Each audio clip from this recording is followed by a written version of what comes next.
Hey, Brittany, good morning. Good morning. How you feeling today? Not too good. Not too good? I've had better days. How's your day going? Like, what's going on with you today? Not much. I just came out trying to figure some stuff out. Gonna probably get breakfast down the street. Down the street? They serving free breakfast or? Yeah. That's good. That's great. That's Yeah. great. How old are you, Brittany? I'm 34. 34? Mm-hmm. Where you from? From Alany and Kensington. Alany and Kensington? Yeah. I bounced around a lot though. I moved around a lot. How was your upbringing, Brittany? Tell me a little bit about your childhood. Okay. I have a really weird, bad childhood, so I don't know where to start and what I can and can't say. Just speak on it. Just speak. Be yourself. You're fine. Okay. Well, my mom, she's an addict, an alcoholic too, and I never met my real dad. Yeah. When I was 6, Mm-hmm. she ran my stepdad over and took his leg off when I was in the passenger seat, and then they got married after that, and he got his leg off, so he got prescribed every perk, oxy, everything. This was years and years ago, before it was the epidemic or whatever. Okay. So I would get them from my stepdad, if I didn't feel good, my head hurt, my stomach hurt, this, that. So I kind of got hooked really early on pills. Yeah. Mm-hmm. And then started, taking so many that it's, cost a lot. And then so I decided I'll start selling dope. Oh. Okay. So, to make up for my pill habit, which was getting really close to $300 a day or so. Wow, your pill habit was $300 a day? Yeah. That's just Yeah. a fair number, but it ranged. Estimate. Yeah. So you once I started selling the dope, that's when I started getting crazier. But then I had I wish I never would have met her. There's a demon in my life that. I know I already had a pill problem, but dope and it is just a whole other monster, But I started going to pharmacies, and meeting people there to buy their scripts, So I'd sit at Rite Aid or whatever and wait till I saw somebody who looked fiend out or whatever and buy their script. And this lady I met. I could tell she was strung out on dope. Mm-hmm. And when I was on perks, I hated junkies and this and that, so I ended up finding out I'm buying pills from this lady, selling them and doing them, and she does dope, so I might as well just get some dope and start selling it in the neighborhood. Yeah. And so I started making a lot of money, but then one day I couldn't find a perk in Philadelphia to save my life. Yeah. So I was at her house sick, and she's like, I don't understand. You have all this dope on you. Just sniff a bag, and then you'll feel better. The person you were selling it to said that? Mm-hmm. Oh man, you've been hooked ever since. So basically, yeah. And then it went from it's always a reset. So she's like, you sniff it, you only have to do 2-3 bags. And then, you're saving all this money. And sure enough, I was like, you know what? Fuck it. Sniffed it. Only had to do $15 a day instead of hundreds of dollars. I started coming up, making a lot of money. Yeah. So everybody that I knew that was close to me, they thought I was doing good. But I was actually doing worse. And then the same thing happened. It was a reset again. Because then now I'm sniffing bundles all day, working, selling. Yeah. It was, well, why are you sniffing them and doing that much when you could just shoot it and make,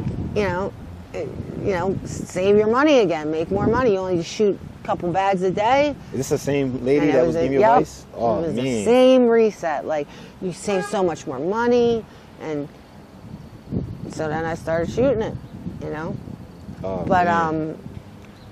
I know a lot of people that are addicts down here. They have like a mostly sad story. There's not really many people that are down here that are like, you know, just straight up started banging dope like, right off the gate. Like some do, which blow my mind. Like, but so I know like a lot of childhood trauma that people have that experience like a lot of things that I have, you know. Okay, so, well, before I was doing drugs heavy, like even the pills, my mom, she had an accident and fell down our basement steps and cracked her skull open when I was 11. And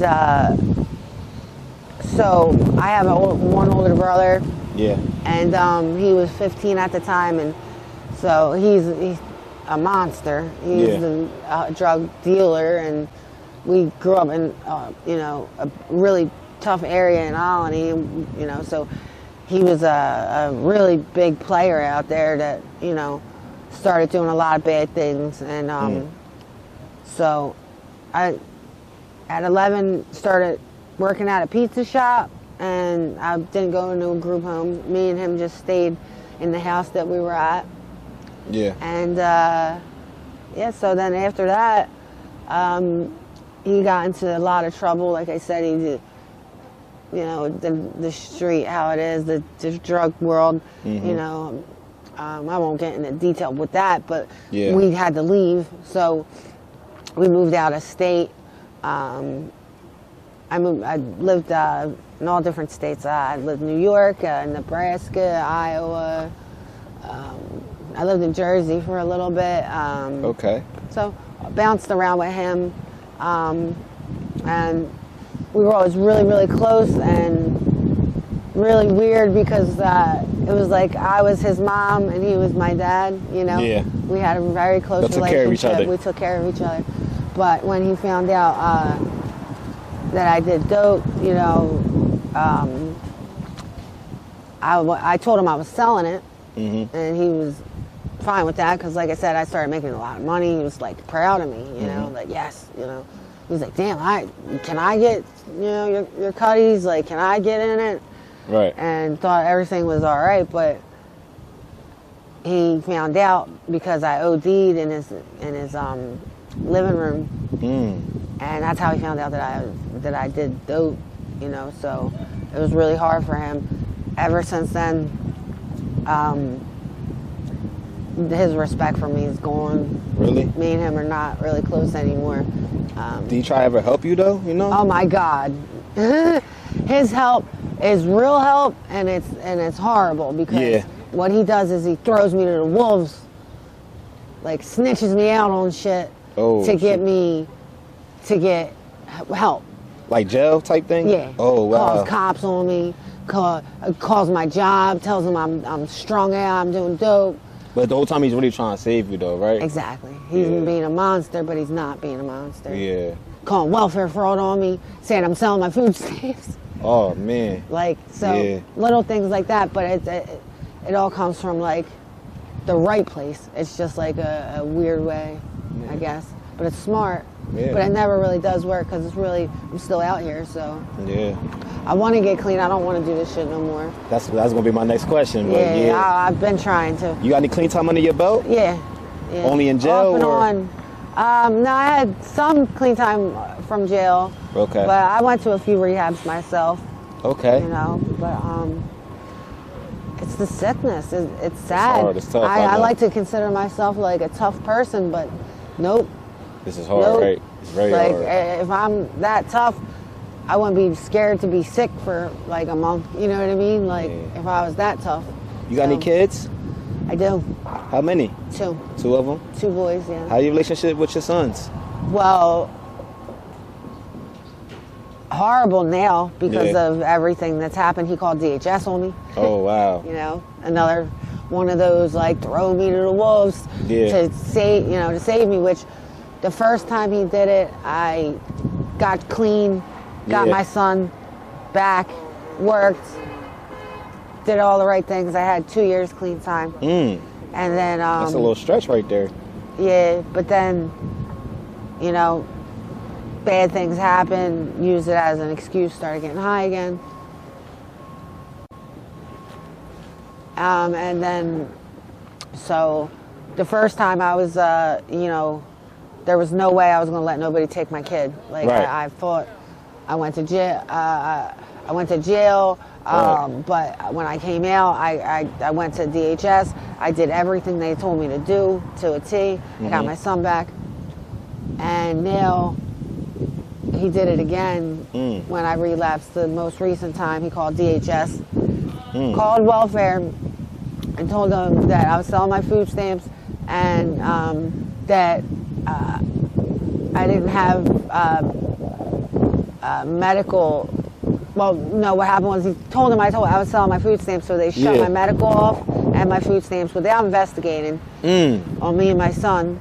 Then he called DHS because he knew I had a prior history with them and told them that I didn't have medical for my son and I was neglecting him. Wow. So he pieced that one together for DHS to get back in my life. You're going through a lot with your brother, man. Yeah. One thing I want to ask, how often do you use the dope from the day-to-day basis now?